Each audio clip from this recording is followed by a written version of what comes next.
Here we go. Here we go. Good morning, everybody. Good morning. And thank you for joining us for our Shir Kitzur Shulchan Aruch. And just, we have a few more in this chapter. And then tomorrow. Here we go. Here we go. Good morning, everybody. Tomorrow, we're going to be starting a new chapter. So if you have somebody you think needs a daily dose of Torah, bring them on over to our class. And we're starting a new chapter, so it's always a good place to start. And with the Kitzur, there's always lots of new chapters, so that's always very good. The halacha came up for me just yesterday. The whole matter of benching in one place or another place. I said hamotzi in the kitchen. For whatever reason, I just was really hungry. So I made my sandwich in the kitchen. I washed and I took a bite there instead of, going to sit down in the dining room to eat my sandwich. And then I was like, oh no, I've started my meal here in the kitchen.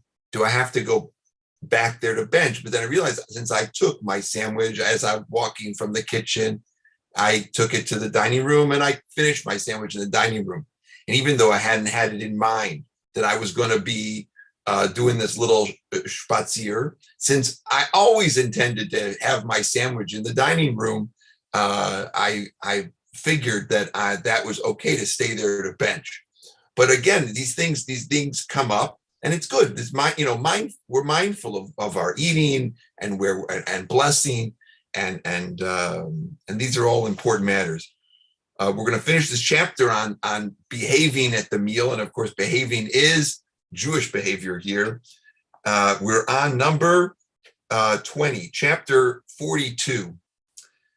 Im oichling, bechabura. A few people are eating together. V'yatzu ksas mehem, and some of them left. Al das yachzor lekan, but they're going to come back. As long as one person is remaining from this group, as long as there's one person remaining from this group,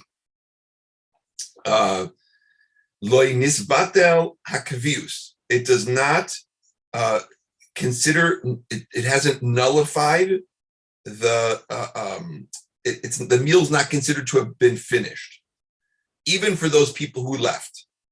When they return, they're part of the original meal. For lohave hefsek, it's not considered an interruption in the meal.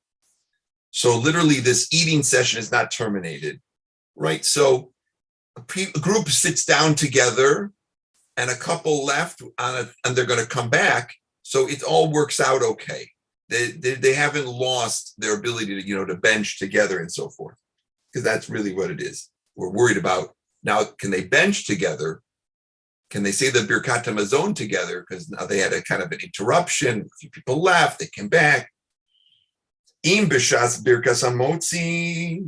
If when you said HaMotzi, you had a plan to go eat somewhere else. I mentioned this yesterday. To the other another time. Excuse me. Labais acher gemor sham l'Seudah. You're going to go to another house to finish the meal. I was speaking about the Kiddush. This says you're going to another house, and you're going to finish your meal there. I'm going to go over to Doug's. I'm going to finish the meal and bench there. No hagim lahatir. We permit this, so you can do those sukkah tours. V'tzarich lezaher, but you should be careful. You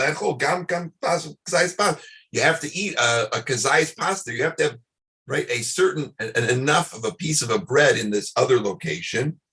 To consider it like something you would make a blessing on there. But he says you shouldn't do this unless it's a Seudah mitzvah. The Mishnah Berurah says it's okay. You don't have to have a Seudah mitzvah. So on Sukkot, if you want to start your meal at your house and you want to finish somewhere else at another person's sukkah, as long as you're going to have enough food at the other sukkah to make a blessing on, you could go ahead and do this. Hamispalel b'seich Seudah, number 22. What about one who recites their daily prayers during a meal? Okay, let's see what's going on here. When you return to the meal to eat, right? You don't have to say hamotzi again. Let's say you took a little nap during your meal. You dozed off a little bit. Even if it lasted for some time, loy mikra hefsek is not considered a hefsek. The person fell asleep at the table, right? Even if he slept for an hour or she slept for an hour at the table. And the daily prayer thing is, let's say all of a sudden you realize you're in the middle of your meal and all of a sudden, I forgot to daven mincha. So you stand up to daven mincha, and that appears like a hefsek. It appears like an interruption, but we're actually going to say, no, it's not an interruption. It's okay. Continue with your meal. Even take a nap. You're at the same spot. Continue with your meal. V'chein, it's also not an interruption. Im hifsik b'shar divrei reshus. If you interrupted the meal to attend any other non-mandatory matter, kegoing, for example, shehutzuk linakvav kiyotz bezeh. He had to go use the bathroom. This question came up, right? Umikol makom, nonetheless, b'chol eilu beis nitilas yadayim mechadash. In that case, okay, he says in these cases, you should daven netilas yadayim again, mishum da'ave hesech das, because during this activity you diverted your attention, hesech das, right? You had your mind somewhere else.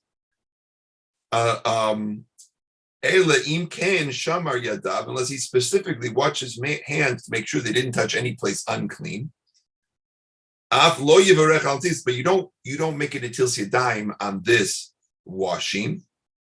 Ki mishum hesech das ein mevarach al shit. When you, and this covers other areas as well. When you divert your attention from the cleanliness of your hands, when you divert your attention from the one netilas yadayim, the one washing of the hands, it doesn't necessitate another bracha, another blessing. It only necessitates another washing. So you see this, it happens all the time. Friday night, Shabbos day, somebody goes and washes their hands, right?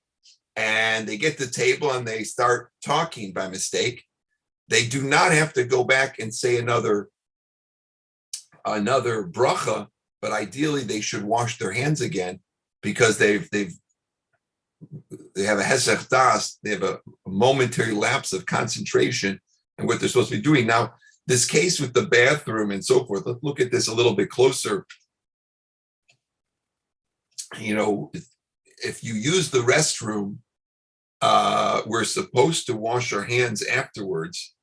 According to the Mishnah Berurah, you don't need to wash your hands again when you stop the meal to pray where you're eating. But the Mishnah Berurah says if you're going to go to Shul in the middle of a meal, you should wash your hands before you get back again. The Bir Halacha says that if you left the meal for an extended period of time and you diverted your attention from your hands, you should also recite the bracha again. The Mishnah Berurah has a different opinion.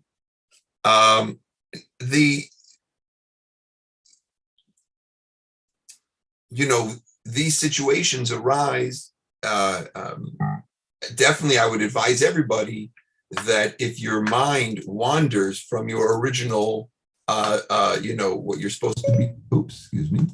If your mind wanders at a meal, but you're still sitting in the same place, right? Or you're, so forth, then we're gonna, you're okay. But the question rises when you really go to do other things. And anyway, when you're going to use the restroom, you're going to wash your hands after that anyway. So don't worry about that. And with that, we covered almost all the cases, but of course, other things can come up.